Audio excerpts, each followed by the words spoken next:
It has been a little while, but welcome back, everyone, to a chat with Oliver. Today, I'm joined via Zoom, by a very special guest. He is a former police officer, a published Australian race car author, and a published rugby league author. And that, surprise, surprise, is how I was able to meet him. I had the honor last year, two years ago, a bit over a year ago now, in late 2020, had the honor of attending his book launch to interview himself and a few ex-rugby league players on behalf of Footy and Frothies. It is Anthony Loxley, otherwise known as Tony. Tony, how are you today? I'm good, thanks, mate. How are you? Thanks for having me on. I'm doing well. I'm looking forward to hearing about your story. As I like to do with most people at first, I want to get to know a bit about your background, just growing up in general. Now, people won't see this because this is audio, but you are wearing a classic North Sydney Bears jersey right now. And you said that was a big part of your childhood. So please explain to us what it was like growing up in general for Tony Loxley and why that jersey is significant to you. Yeah, well, okay. So, give my age away. I was born in 1965. I was born in North Sydney. 48 Thomas Street, North Sydney was where we lived, and of course, being North Sydney, it was a back then it was a very much a hard area to grow up in. People think it's an elite suburb today, but back when I was a kid, North Sydney was as tough as area as you could get. It was very working class. And everyone was plumbers, and they were builders. Most worked for the PMG or the DMR or something like that. My family were all plumbers, and yeah, it was pretty tough living, mate. It was very tough, in fact, very very tough. There was times we didn't have much money at all, and that's the whole neighbourhood. But mum was a nurse, dad was a plumber, and yeah, mate. Look, it's like anything, you just do your best in the circumstances that you have. But that type of upbringing taught me great humility too. I knew what it was like not to have enough food. I knew it was like sometimes not to have clothes. It was just the way the life was back then. We were all in the same boat. Went to North Sydney Demonstration School, and like any other kid growing up back in the 60s into the early 70s, you followed your local football team. And of course, my local football team was North Sydney. And I'm actually wearing one of the Flick North Sydney jerseys put out recently by uh, Ross Pittman. So thanks, Ross. But yeah, mate, look, North, that was part of my life, following the Bears, But my dad, funny enough, and all my uncles, my grandpa, they all followed south. So you work that out. I can't follow it, but yeah, it was a John Sawyer type of life too. We'd swim down at Waverton Bay, where the old BP oil refinery used to be, all the oil tanks, and swim amongst the ships. And oh, it was amazing. It was a great life. I played for McMahon's Point, which was a junior North Sydney team, North Sydney Rugby League team. And, I thoroughly enjoyed that. And it just cemented my love of the Bears and, of course, cemented my love of rugby league. And, yeah, mate, look, if you want to have humility in life, you've got to do things tough, and, our family did it very tough back then. Good mum and dad, they looked after us best they could. And my grandparents, when mum and dad were working, would basically look after us. I remember as a little boy looking over the balcony at North Sydney where we lived there, and watching mum walk home in her nurse's outfit, and then, she'd come and sleep and then dad go to work and grandma would look after us. And it was very tough. I was the oldest of five. And, but that's how life was back then, mate. I think a lot of people today don't understand, nor would they appreciate how tough life was in the 60s and 70s in any way or form. So you just mentioned there you're the oldest of five. Obviously, mum worked as a nurse. When she came home, grandma would look after you. And I guess it was sort of a bit of a revolving door of who was sort of taking care of the kids. As the oldest, at least when you got a little bit older, did some of that responsibility start to fall on you, sort of being the oldest kid, looking out for your younger siblings? Oh, absolutely, mate. Absolutely. Yeah, look, My earliest memories, probably, okay, so I'm 56 now, so I'm born in 65, as I said. So I reckon around about 1968, 69, I had very fond memories, or very strong memories. Mum and Dad, you had a few parties, and a few soldiers from Vietnam turned up, they were all in their military uniforms, and being very close to Sydney, if a word went out there was a party, then, everyone and anyone turned up. It was quite I'm very lucky to experience that. I remember some American servicemen. I remember some Australian servicemen. Um, yeah, it was great. My brothers and sisters. Yeah, look, as we moved on into the 70s, and they all came along. Yeah, it was difficult, mate, because being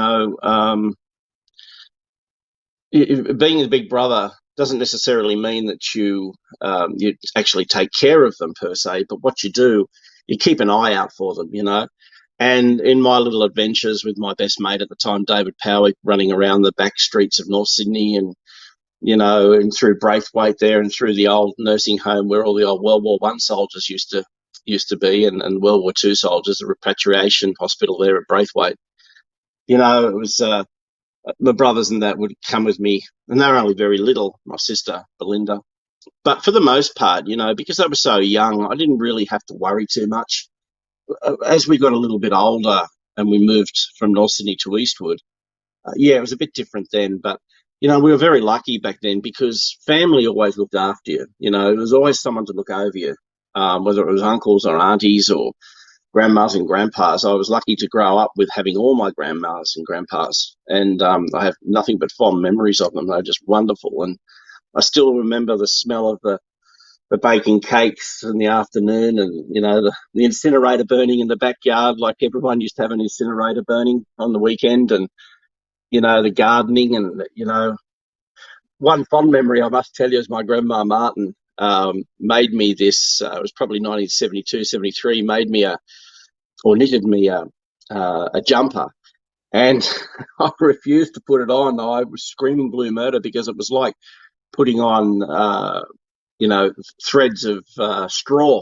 It was that coarse, and oh, I tried everything to get out of that, and I just flatly refused. And I know my mum was very embarrassed. My grandma was very upset, but hey, you could have used something a little bit softer on the skin. But they're fun memories. Other things like my brothers and sisters were all playing one day out the backyard of Grandma's house at Eastwood, and I fell and split my knee from one end to the other on a broken bird bath. And I never forget. I could see my bone and my knee bone at the bottom. I still have this huge scar on my knee. Well, what used to be a huge scar when I was a little boy. But that part of significance of what happened to me in years to come. So, yeah. Yeah, so I guess we'll fast forward a little bit now, to when you first, I guess, had that idea, that light bulb moment in your head, or when that passion started to grow, to become a police officer, because of course you eventually would. But at first, I just want to know what inspired you or what motivated you to become a police officer.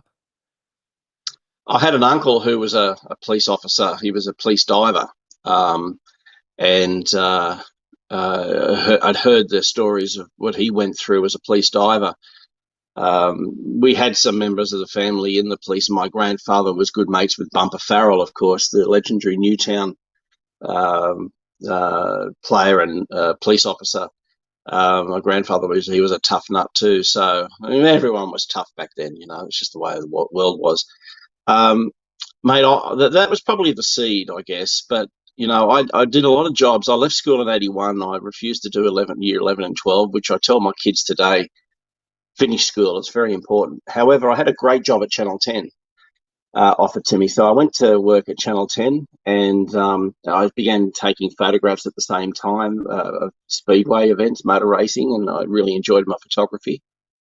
And then, of course, I was there for 3 and a bit years, and Channel 10, and then which was based at North Ryde then, and then I went to the funeral industry, believe it or not, and I spent 5 or 6 years in the funeral industry, very young. I was probably one of the youngest in the country, and eventually ran funeral homes, or managed them. So that was an exciting time. But all through that time, Oliver, I had this passion for wanting to join the cops, and it had just been something that sat in the back of my mind. but it took a while. I had a lot of different jobs at the time, and every one of them taught me a little bit more experience. Unfortunately, I had a few marriages as well, which I probably won't go into that, but these things happen. Um, Having said that, I think I joined. I ran a magazine, Speedway magazine, Speedway Racing News in the '90s, and as the '90s came to an end, that's when the seed really started to grow within me. I decided after my marriage breakup that I would go and work in the pub system for a little while, and was working in pubs, and so I put an application in 2000 to join the New South Wales Police, and they got back to me. I had to, I hadn't been to school for so long. So what I did was I had to do a pre-entrance exam and an IQ test and, all that sort of stuff.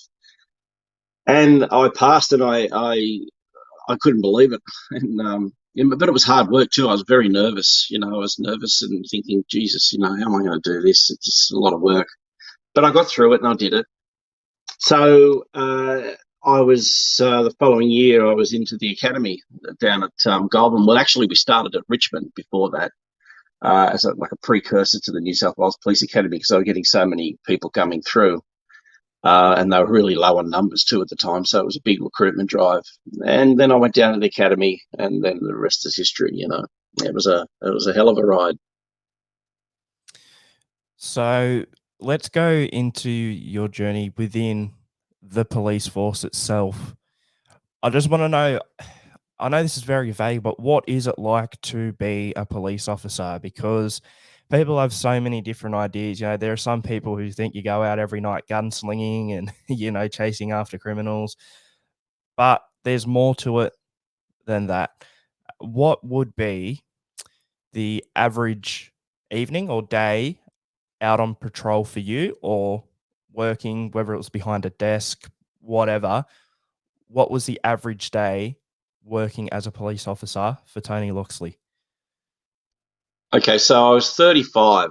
I had kids, and I'd had a fair bit of life experience compared to most people who are in the cops, even a lot of cops. I'd had a lot of life experience, done a lot of things. And, in the police, in the fuel industry, I actually had worked for the police via having the police contract. So going to all the murders, suicides, everything you could imagine where the police had to have deceased removed back to the for autopsies, etc. And I saw some absolutely abhorrent, horrific things there over the years. But I was young, and I always had this theory that the dead never worried me. It was always the living that worried me, and it still does to this day. But the dead was just like for me, it was just a situation where it was just the shell left over and the soul had gone, no matter what the circumstance. And that's how I coped with that. Okay, so I started in the Blue Mountains. I was sent to the Blue Mountains, which is where I lived, which is probably the worst thing I could have done. I should have gone to a busier station. Blue Mountains was a good place to learn, but because it was so boring, you were driving hundreds of kilometres just to see someone some nights. Then you had to contend with the winter and the lack of people on the streets and that. And I really wanted to get stuck in. That was why I joined the police. I didn't want to be sitting around twiddling my thumbs. And nothing against the police back then, but I think a lot of them were happy just to sit around and do nothing. I was a probationary constable, a fairly old one too, and I didn't want to sit around and do nothing. I wanted to get out there and do my job.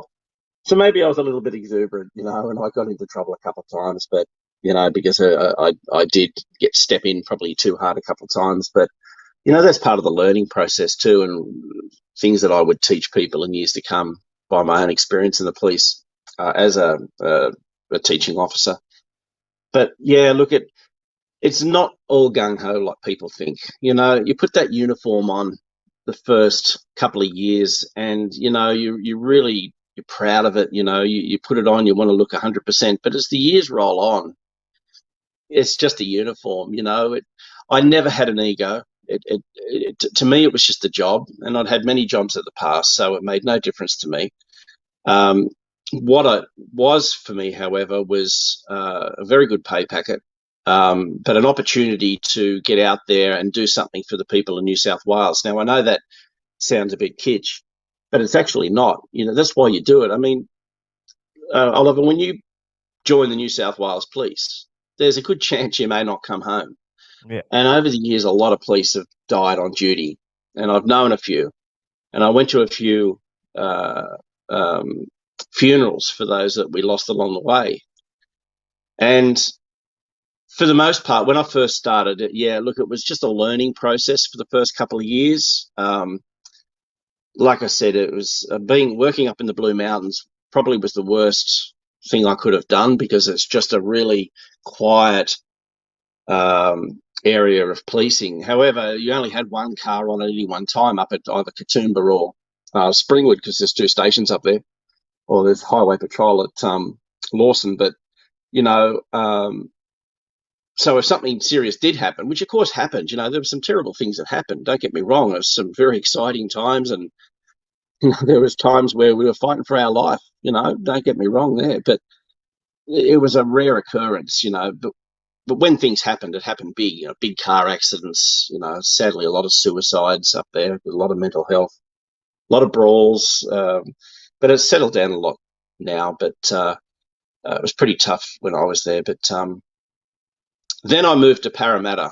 I asked for a transfer, and well, my world changed completely. Oh yeah. Yeah.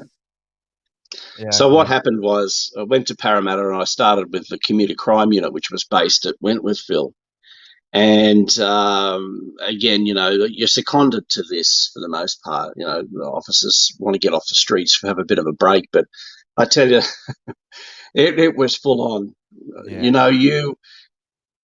The trains are a very tough area to police. They haven't been, of course, lately because of COVID. But back when the trains are running full steam, it's very, very busy, particularly for night time. And we were going to Mount Druitt, we were going to Blacktown, we were going to St Mary's, Granville, we're going back up to the Blue Mountains, and, we're doing night shifts, afternoon shifts, morning shifts. And the violence was incredible, as I talk to you, I just see all these scenarios flash past me and all these things that happened, and I was not a police officer who took a backward step.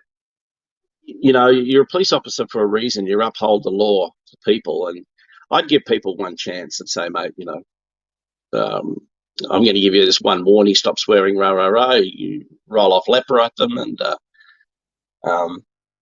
then they swear again, and they said I'd lock them up. I didn't give them too much of a chance, because you had to take control of the situations. If you let things get out of hand and they get the upper hand, you've lost any control, and police should have control of the situation, whether people believe that or not.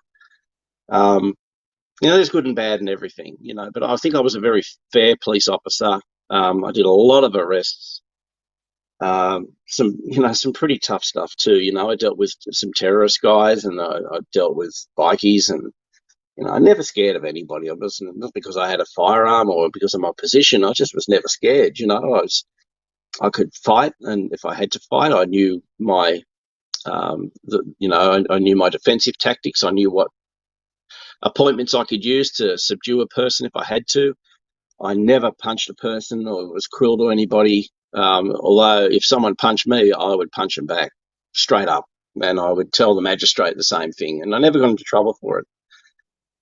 So, mate, yeah, it was a tough scenario. I nearly lost my life on one occasion. I had to fight, tooth and nail on several occasions to get out of a situation. I lost a tooth. My L4 and L5 were damaged. They're still damaged this day. My knee, a person tried to grab my gun. That snapped my meniscus, so that was painful. Look, all these things happen, mate, to police officers. When you're in the thick of it all the time, Oliver, you're going to face these scenarios. And not everyone was like me, and I don't blame them. I wanted to get out there and get stuck in. Other officers were happy to sit in an office, or try different career paths. But me, I just loved the streets. I loved locking up the junkies. I hated drugs. I hate drugs to this day. I don't care what anyone says about drugs. There's no excuse. If you take drugs, you're taking it for a reason, and the reason is wrong. You cannot. There's no excuses for taking drugs. You know it's bad for you. You know it's deadly. You know it's dangerous. Whether it's a cocaine or meth or ice. Ice was the worst, and I did face some horrific circumstances with ice and saw some dreadful things with ice. And my serious injuries occurred because of it. People on ice, but I have no time for drugs. You can't go and tell me that. I took these drugs for some particular reason. No excuse whatsoever. And I believe people are far too lenient with it these days because, you're putting a chemical in your body, Oliver, that's changing you as a human being. It can change you. There are circumstances many times I've seen where people have smoked dope and then gone into a psychosis of which they've never recovered, let alone snorting cocaine or injecting ice or smoking meth or whatever these people might do, whether they think it's cool or not. You're putting a deadly drug and feeding the drug cartels more money. How is that smart? It's not. And that was my aim, to lock up as many as I could, and I did. And but on the flip side, Oliver, I might have won a lot of the fights on the streets and a lot of the challenges, but in the end, I probably lost because of the injuries I carry to this day and the terrible things that happened to me and to my mates. I carry the PTSD to this day, and it sort of ended my career, and I miss it every day, Oliver. I truly do. And I miss my mates. They don't contact you much these days. It's just the way the world is. They have a tough job to do, and they probably don't want to remember seeing Lox, which is my nickname, break down and crumble as a police officer because of my injuries, and I had kids at the time too. And from a personal point of view, Oliver, the New South Wales police, they probably don't support you the way they should. That's my opinion. They weren't too bad to me, but in the end of the day, would I encourage anyone to join the New South Wales Police today? No, I wouldn't. That's my personal opinion. Not with the way that it's run, although I worked with the new commissioner. She's a lovely lady, and hopefully she will guide and look after police a little bit more. But and on the flip side, sometimes you've got to be more careful of the police that you work with than the crooks on the street. They're just as cutthroat. And I learned all these things, over 17 long years, and long years because I was out in the streets every day, just about, and not sitting behind a desk, or rarely. I got out there and did my job. I didn't want to rest up, and maybe that was my Waterloo doing that. I shouldn't have done that, but yeah, that you see the last 3 jobs I did, and I don't mind telling people, I don't mind telling you, because if anyone can learn anything out of it, that's great. I would hope that these words would echo well and truly that I did a little girl who got hit by a car on Pennant Hills Road, and I was first off, and I still hear her screams to this day. She was 5 years old, and like a grenade had gone off under her, and the grandma was trying to grab her. It was a Chinese, I guess, and I was having to deal with a hysterical grandmother trying to grab her, and then me trying to protect the girl, and the lady who hit her, she was inconsolable, and that because I had a daughter at that age too, and so that affected me pretty badly, that incident. The next day, a young bloke got run over by a B-double truck, same age as my son, 21. That was terrible, and being first off there with a guy, a good mate who was a probationer at the time, again, what do you do? It was just helicopters and people and traffic, and it was just terrible. But the most important person was the poor young fella lying in the middle of the road, which we could not do anything for, unfortunately, just encourage him to keep going. And then the last job I think I did, I went to a deceased at Toongabbie, and the fire went up into the second story. It was blowflies everywhere, so we knew we could smell it, what it was going to be. Went in through the window. You need a police officer to go in first, and so I went in. I should have sent the probationers, but I thought, oh, well, what the hell, I'll go in and do it. And they didn't want to do it, so I didn't want to pull rank because I'm not that sort of guy, I'll just do it. I was acting sergeant, I think, at the time. So I went in, and then it was all well and good, and there was maggots everywhere and shit like that. And but I couldn't get the bloody door open.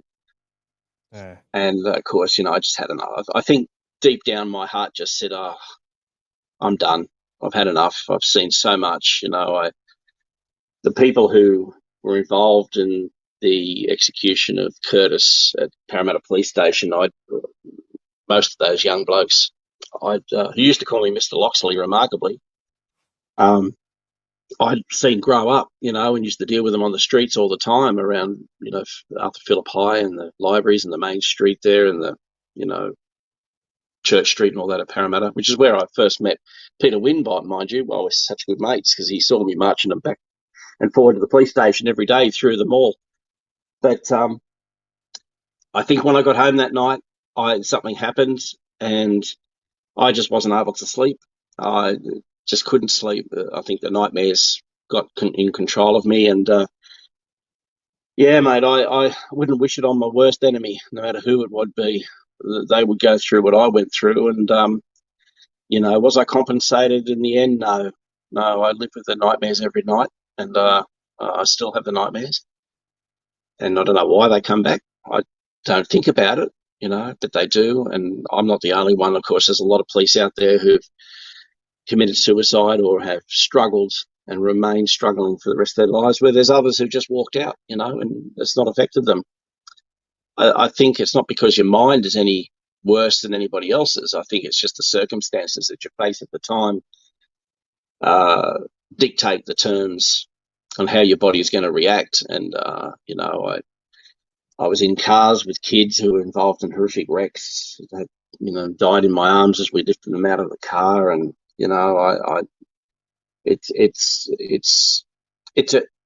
it's a great learning process for me. You can't really put into words the horror that a police officer sees. And I'm just one police officer telling one story. Oliver, there's police officers out there who have had to see the most abhorrent and horrific things in, the police officers that work at St Mary's, Granville, Mount Druitt, Blacktown, and then the heavy areas that we worked, full credit to them. They are the most superb police, and they get out there and they do it. Do they have backup from the bosses? I'm not so sure. Some bosses are good, some bosses are bad, like in any occupation. But, anyone sergeant down is just incredible. They truly remarkable police, and police around the world are truly remarkable. And while I'm saying that, the paramedics and the nurses and the doctors, I mean, they're gods on earth. I don't care what anyone says. Without the gods on earth, which, the nurses, doctors, etc., they saved me, they helped me, they help an enormous amount of police. What they're going through at the moment with COVID is terrible. I feel for them. I've got some really good mates who are paramedics still. Yeah, mate, it's a really tough scenario. I just wish the hierarchy of the New South Wales Police had treated not just me but other police better. We choose this job, and it's the most awful job.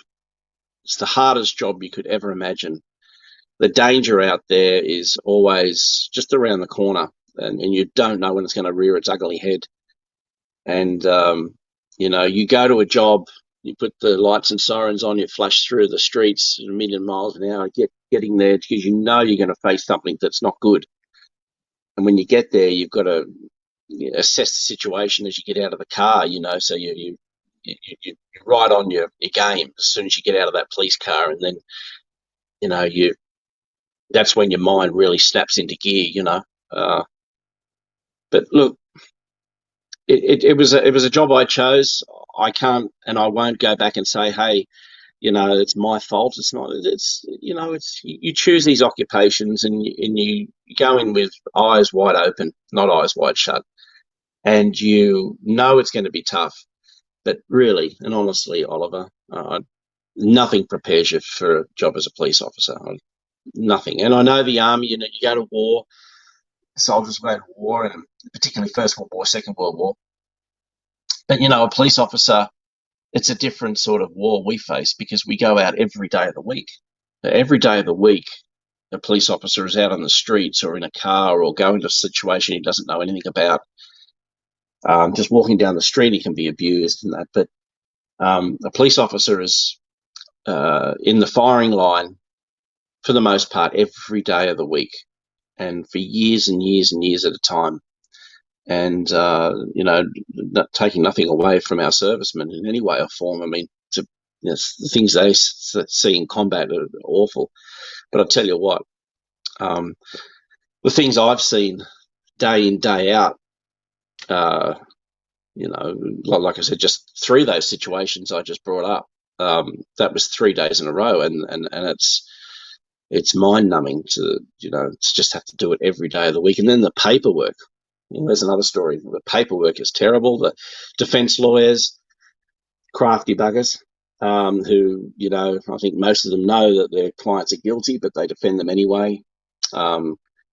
It's and it's just very, very tough. And it's busier and busier and busier, although probably COVID's taken a few people off the streets. But, of course, when I was there, it was very, very busy. But, yeah, so I couldn't think of a way of editing down what I've just said, mate. I think, to be a police officer, first thing you need to do is you're putting your life on the line. You need to know that you're putting your family's life on the line, because A, they are going to be worried about you every time you go out, and B, the ramifications of the things that you see that you bring home can be all consuming, and affect your family life, and it affects a lot of police's family life, and that's the hardest part of it too. And it affected mine. And but hey, I'm out of the police now. I learned a lot of lessons. I've moved on, and I'm in a whole new world now, mate. Like I said, I still suffer the nightmares and things, but my kids are good too. They know I do, and but you just deal with it. And you just move on, mate. So, but my books have been a saviour. They always have been, and they were allowing me to occupy my mind in other areas, so I'm enjoying that now. Yeah, well, that's good to hear. Well, I guess now we'll make that progression to your work as an author, post police officer career. First of all, with Speedway racing, I believe. Yep. Tell us how you got into the Speedway racing. You touched on it a little bit before, obviously through photography and then working on a magazine. How did it then progress to actually writing a book? And Well, how did sorry, mate, my first book was back in '85. It was just called Sprint Cars, and it was just a accumulation of photographs that I put together. Went to a publisher, a guy called Morris Kelly, who, unbeknownst to me, ran Kelly's bookshops, those famous adult bookshops. But he also published independent books as well, motor racing. He was very enthusiastic towards motor racing. And, of course, he had this press at Marrickville, and the press, of course, printed his adult books and magazines, but he also published some really good motor racing books. And I just went along with him one day and spoke to him, and he agreed to do this book on sprint cars. That we put it out, and it was just photographs basically, and a few intros, etc., and captions. But it sold out, which was great. So I did that one book, and then I sat back and thought, okay, well, I just got on with life. And when I joined the police in 2001, because it's funny, I knew it was going to be tough. I knew it was going to be a tough scenario, and I needed something, I thought, to occupy my time, my downtime, because usually you work 2 days, 2 nights, and then you go and have 2, 3, 4, 5, 6 days off. They give you a stretch of days off, and so I thought, oh, this is ridiculous. I got to occupy my time. So I decided I wanted to publish my own book. And so what I did, I went to a couple of independent publishers, good people, and did books for them. Started accumulating the photographs that I collected over the years as a Speedway fan, and a good friend of mine, Dennis Newland, who introduced me to didn't introduce me to Speedway, but got me my first start photographing at Parramatta Speedway back in, I think, 80-81 season. And we've been friends ever since. And then I moved to publishing my own books because I thought, a book I did for a company, it wasn't what I wanted. It was, I thought it was pretty, mind the language, shithouse. I thought I could do a lot better. So Laura and Jeff Hosnell, from two people that I'd known, we went into business together and did these beautiful, lavish coffee table books that are as good as anything in the world. Like Ghost in the Bullpen, Speedway by the Freeway, Tasman Cup, Formula 5000 Thunder, Liverpool Part 2, as I'd done Liverpool Part 1 myself. So we followed that on. And it was great, because I'd work these 12, 14, 16-hour days, come home and, just either have a coffee or a wine. I've never been a beer drinker, and I'd sit back and work on the computer on these books, whether it was, contacting Formula One greats, for the Tasman book, or Formula 5000 drivers. I had Jack Brabham and Jackie Stewart write a forward for me for one of my books, Tasman Cup, which was an honour. And so I was putting those books together. Then I decided, Laura and Jeff wanted to retire, so and I wasn't making much out of them because, they were fronting up the costs, and I thought, well, I should do this myself. So then I went and published my own books, and just kept doing it since, and we've moved on to posters as well. So yeah, the Rugby League books, well, what happened was, Oliver, it had always been my dream to do a Rugby League book. I thought I could do something that was quite unique. I had a good look at all the books that had been done in the past, and I thought to myself, I think I can do something better than this, and I'm not denigrating in any way what had been done previously, but I just thought I could do something really good that would be more photographic, because people love imagery, and the imagery of Rugby League is just wonderful, particularly from the 60s, 70s and 80s. So I got in contact after I was medically retired from the police. I had a bit of a think about things, and then I contacted Alan Whitaker, and we had a meeting, and Alan's a well-known author, as you know, and I put a proposal to him, and then we got in contact with Ian Collis, and Ian had all the photographs that we would need. Graham Munro, a good mate of mine, also had some magic photos from the 80s, and he photographed from, probably half the 80s. Beautiful colour slides. 90% of it had never been seen before, probably more. And so we just started putting these books together. I put the money up from what money I was given as a retirement from my insurance, because I thought, well, I need to do these books. I need something to do now that can, I can do at my own pace, at my own leisure. Give me something to occupy my mind, to keep my mind strong. And so, yeah, we did that. So we did the first one, League on Sunday, Work on Monday, which was a title I'd always wanted to produce, and it was going to be Footy Monday, Working Monday. Footy Sunday, Working Monday. But we talked about it. We thought, okay, we'll keep the word league in. So League on Sunday, Work on Monday. And it, it's done. I don't know if I'll make money out of it, but I'll get my money back, I think, in the end. It was a very expensive exercise, but I learned a few lessons out of that one. And then I went and decided that I had all these incredible pictures of Graham Munro's left over. And so I thought, well, I've never been ashamed of coming forward, and so I wrote to Peter V'landys. And it's funny, people told me, don't bother, he'll never get back to him. Well, that's not true at all. He's always got back to me. He's been nothing but a gentleman. And of all the people that I've met, even in Speedway racing, motorsport, overseeing the sport and that, this guy is exceptional. He's an exception to the rule. He kept his word. I think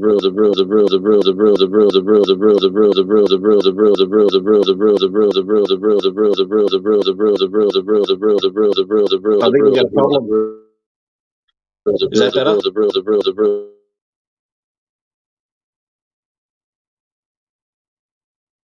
Hello. We just had a quick You interruption there, there. I mate? just realized my microphone had turned off, so it's not your fault. That's Sorry about okay. Where was I, mate? Okay, yeah. Peter Peter Venables. Volandis.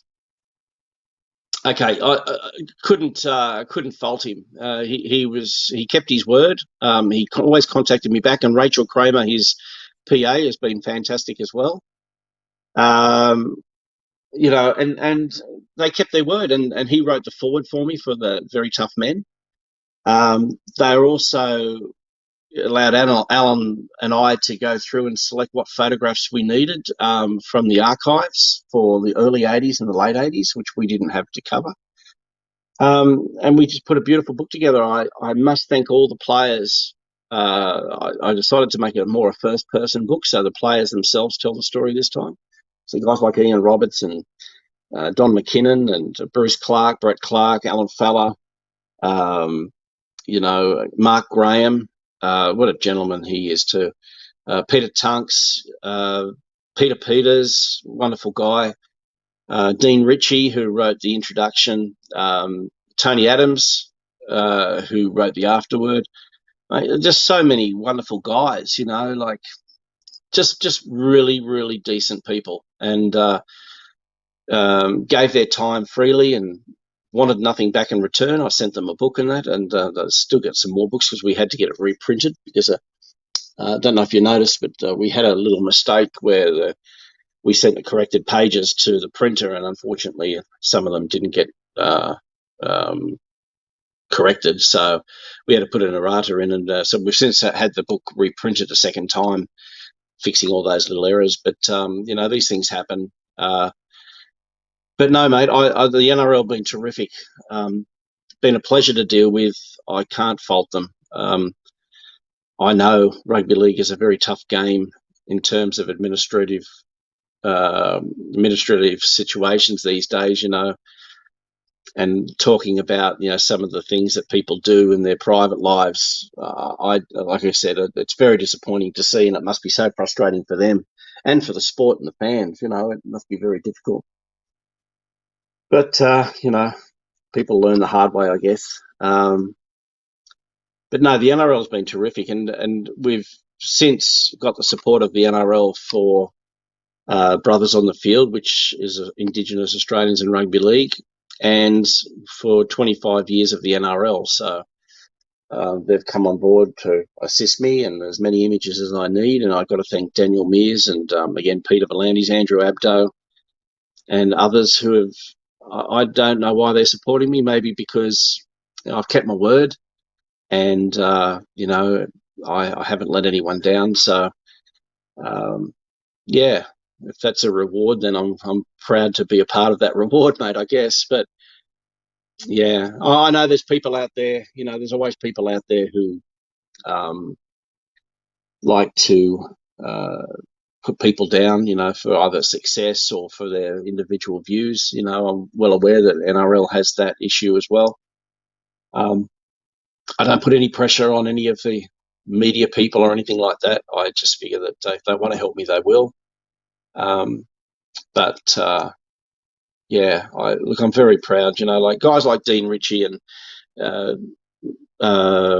Mark Levy from 2GB and that. They've given away my books and for the continuous call team shows, and Ben Fordham's given away my books and been very supportive, and I give those books freely to people because I believe that any publicity is good publicity, but I really believe in the product too. I think it's a great product, and the end of the day, these books are for the fans and for the players, and the players are what made us fans. So, like Gary Jack has been fantastic recently too, and Graham McNeese and John O'Farr, and so many good people out there.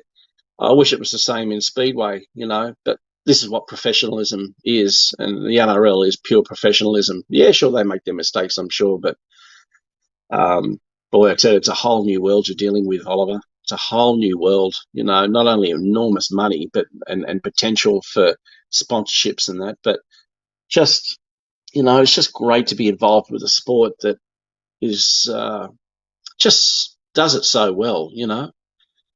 We've just had an $80 million Speedway built in Sydney. They have 3 photographers going there, no media, nothing. It's just a joke, you know, just a joke. And, you know, this is the difference between a professional sport and an amateur sport, you know. But I love my Speedway, and I hope things change, and I'll always try to support it the best I can. I've spent a lot of money supporting it. The difference between motorsport and rugby league is just the professionalism, as you've probably found out too, Oliver. You know, like it's rugby league is a really, really, really professional sport. You know, it's great to be involved in it. It truly is. Yeah, it is. You definitely see, I guess, the differences in situations and exactly who you're dealing with in those situations as well, if you get what I mean. Some people take the more professional stance, which is fine. Some people are a bit more relaxed, if you know what I Yeah, mean. Sort of just yeah, depends on who you're dealing with and what situation you're in, I guess. yeah. Well, look what you guys do. Your Footy and Frothies show, and now what you're doing, Oliver. You know, it all goes to ensuring the popularity of rugby league. You know, and um, every sport has its Waterloo. Every sport has a time where it needs the media more than ever, more than it will ever admit. You know, doesn't mean to say that the media needs to be flippant or anything like that, but I think the media should always be very aware that the rugby league makes their living, gives them a living. Particularly a lot of the journalists in rugby league, whether it's television or radio or whatever, newspapers. The sport is so big and so, well, it's just an enormous sport. Like it's in it, you got your NFL, you got your soccer, and then you got your NRL. Like these are massive sports. Well funded and well supported, and incredible television coverage. And they support a whole industry away from the NRL. The media. Look at the guys employed in the media alone, just for NRL. A lot of those blokes would never have seen the carnage and horror I've seen in my life, and never probably worked a life that I have. They've been quite lucky. You've made a life out of rugby league, out of football. I haven't had that privilege, so I can see from both angles. I can see, okay, well, I've worked hard for a living and been given nothing, and I think I've now deserved what I get. And others out there should be very, very respectful of the NRL and the privileges that they've been given because of the game. I mean, it's just incredible. I mean, to live your whole life just in one game, just as is the ultimate, isn't it? I mean, that's what we all dream of, and not having a go at anybody about that. I mean, good luck to them. I mean, if they can make a living out of just going and living in a world of football, that's excellent. 99.9999 of the population will never get that opportunity. But for those who do, they should never forget that there's a lot of people out there working very, very hard lives, very, doing it very, very tough.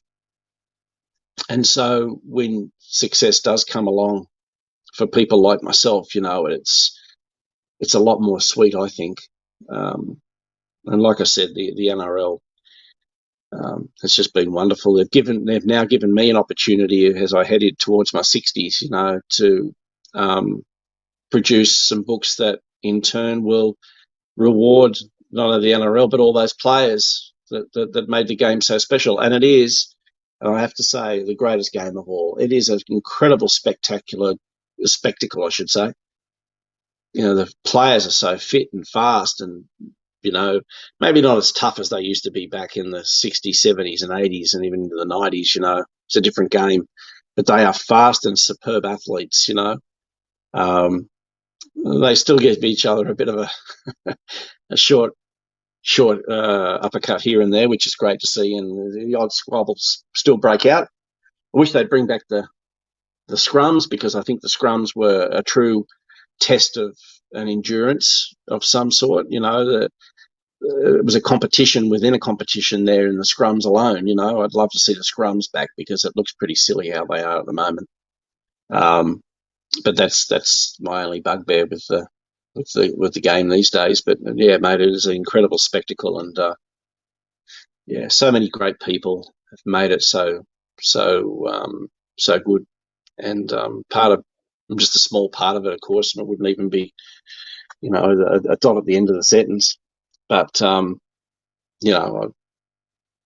been able to produce some books, Oliver, that the players and the fans seem to really enjoy, and that's the greatest joy for me. Yeah, well, thank you for sharing your story with us today, Lox. As people would be able to now know, you've been through quite the journey, some ups and downs. I will say, though, that Adrian, the host of Footy and Frothies, is very much looking forward to getting you on for an interview about very tough men of the 80s. Because as I said at the start, we did come out for League on Sunday, Work on Monday for that event there, that launch event. But Adrian still definitely wants to get you sometime before the season. He can obviously sort that out with you, but he definitely wants to get you for an interview about that book. That's why I didn't try to dive too deep into Very Tough Men of the 80s, because I know he wants to do a deep dive into that with you and get into your upcoming projects as well, which you alluded to as well, which I'm very much looking forward to seeing. But other than that, once again, thank you for coming on to tell your story. Is there anything you'd like to say before we finish up? No, I think for people today, I think for young people today, when I say, I personally, I wouldn't join the New South Wales Police. It's not because I don't love the job. It's because the way the police is today within the organisation itself, it's, it's just, I guess people talk about the good old days. Well, police used to support each other a lot more than they do now. It's just a different game. It's still a very dangerous game. Don't get me wrong, but there's far better prospects out there for young people if they really want to look at them. Having said that, I'd be a paramedic, or a doctor or a nurse. That's what I would like to do. If I had my time again, that's what I'd do. No, mate, no, I don't really have much. I know it's a story and I've probably waffled a bit, but, I'm not denigrating anybody. I'm not saying that anyone is better than anybody else. I'm just saying that, sometimes you've got to go with the hard knocks to learn what life's all about. Some people don't realise that, and they have an easy run of it, and then make out that their life has been, really tough, and it's not the truth at all. There's story behind stories everywhere in life, but for the most part, I told the truth today about the policing and what I see and what I saw and what I still come across at times, because police don't get the opportunity to tell their side of the story. People will never understand the trauma of the job. The same with the goes with the nurses and the accident emergency people, ambos and all that. And then when you step into a world where, like the NRL, where it's they've made a life for so many people, which many of those people would never comprehend what we outside face. They have to be considered to be the world's luckiest people, And I'm not taking away from those people who just sit back and just make comments for a living. You've got to actually live it first. And I probably have a lot more respect. I like the fact that a lot of like Peter Sterling. I will end by saying Peter Sterling, what a wonderful asset to the sport he's been and to media. There's a guy who truly is someone that you can look up to, I think for young people as well, the way he carries himself and the way that he's not only his playing days were just incredible, and what a privilege it was to grow up watching him play, but his demeanour as a media person, it was nothing short of first class, and I'm in awe of Peter Sterling. I think he was just bloody wonderful, and it's sad to see him gone from the game from that point of view. But like Dean Ritchie and guys like that have been fantastic. Peter Peters and there's so many others that have helped me along, and those who helped me, I really appreciate, and I'll be forever thankful that they've even given me the time of day, because 90% of them would never have known who I was. I've just come across over the last couple of years, and they're probably saying, "Who the hell's this guy?" You know. But hopefully, I'm there for all the right reasons. Yeah. Well, Tony, once again, thank you for jumping on today and telling your life story. If any of you out there are listening and you'd like to jump on to tell your story, just please get in contact with the page, or if you're friends with me personally on Facebook, whatever, get in contact and I'll get you on. But other than that, this has been a chat with Oliver, and I'll see you.